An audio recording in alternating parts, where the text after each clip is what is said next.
Hi Pisces, this is Pisces Hub. Welcome to my channel. So for today's video, alamin natin kung ano yung magiging advice, mensahe, or posibleng mangyari for Pisces sa araw na ito. Okay, this is our daily reading. Reminder lang po Pisces na ito ay general reading. So pwede pong sa'yo ito Pisces, pwede mag-resonate sa'yo, pwede din pong hindi. Okay, pag hindi, wag pong ipilit Pisces po. Okay. And ang ating channel ay welcome po ang lahat ng gender. So, babae, lalaki, LGBT man yung nanonood ngayon or yung mga taong dinidil nyo. As long as mag-resonate sa sitwasyon nyo po, take nyo lang. And this is a timeless reading, Pisces, ang ating daily reading. So, kahit anong araw, buwan, o taon mo pinapanood, as long as mag-resonate again, take nyo lang. Pag hindi, wag pong ipilit. Okay. So, shuffle muna natin itong cards natin and alamin natin kung ano yung mga posibleng mangyari for Pisces, mga gabay, mensahe para sa'yo sa araw na ito. Okay? Ano po ang mensahe mo po for Pisces? Oh, wow! Ace of Wands, Five of Swords, Knight of Cups, and Knight of Wands. Wow! So, dalawa yung Knights natin dito, Pisces, and there's a Ace of Wands. This card represents something na offer or opportunity na darating sa'yo or something na merong ibibigay or merong marireceive. Okay? Kasi kitang-kita nyo, meron siyang hawak dito na kahoy na meron ng mga dahon. So, it may represents also as bouquet of flowers, okay, gifts, okay? And bottom of the deck is Eight of Cups. Ooh, so, merong pagkakapareho. Ang cards natin ngayon, Pisces, ang bottom of the deck is Eight of Cups and meron tayo ditong Five of Swords. Okay, nakikita nyo itong dalawang to. Nakikita nyo na parehong merong naglalakad palayo, okay? And dito naman parehong may Knight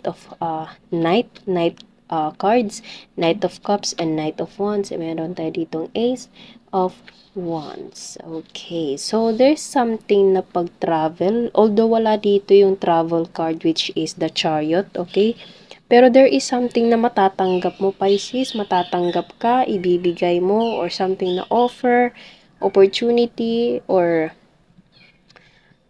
bigla akong naisip yung word na proposal. Okay, so there's a bouquet of flowers, there's a gift, there's an offer, there's an opportunity na darating sa'yo na merong involved na malaking building, malaking bahay.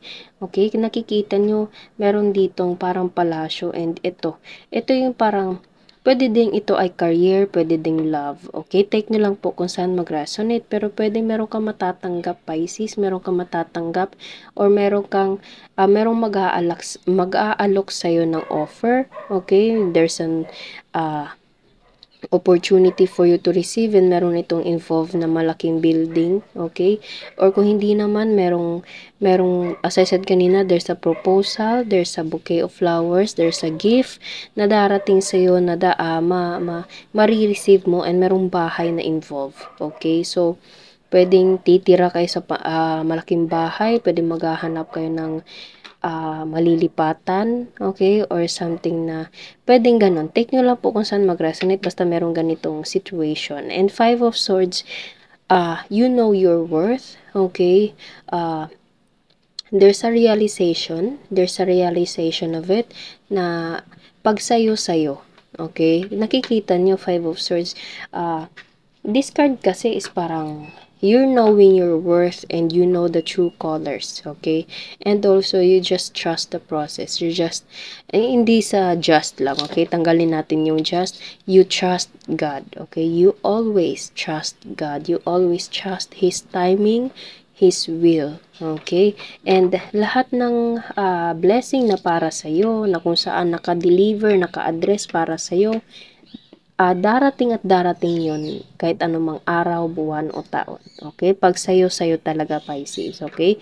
So, you don't have to deal with something na parang hindi angkop para sa'yo. Kumbaga, don't settle for less. Okay? Don't settle for less. You have to know your worth. You have to know, kumbaga, dapat mahalin mo muna yung sarili mo. Alamin mo kung ano yung gusto mo, and dun ka magbase.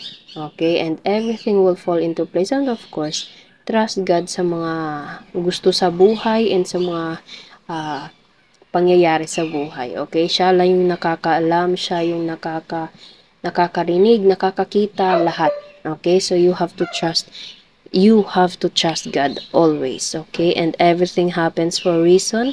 And merong darating sa'yo na kung saan merong Knight of Wands and merong Knight of Wands, Knight of Cups, okay? So, there's an offer, there's an opportunity, there's a happiness na darating sa'yo, and ito yung dala ni Knight of Wands. Ito yung emotion mo, ito yung dala niya, okay? Ito yung nakikita niyo, meron tayo ditong Wands, and ito yun, okay? Siya yung may dala nito. And darating ito sa'yo, and meron siyang kasama na Knight of Cups, which is a good news, happiness, okay? So, kasiyahan ang darating para sa'yo, and this is the news that you deserve, okay? It may parang hinintay mo to, pwede ding hindi, pero darating at darating siya para sa'yo.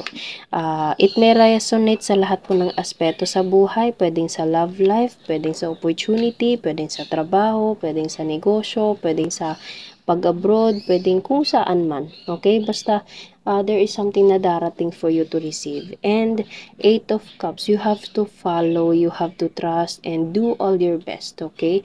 Nakikita nyo, merong Cups dito, and naglalakad siya palayo. And there's a parang, pagkakita ko nito, biglang pumasok yung word sa akin na new moon, okay?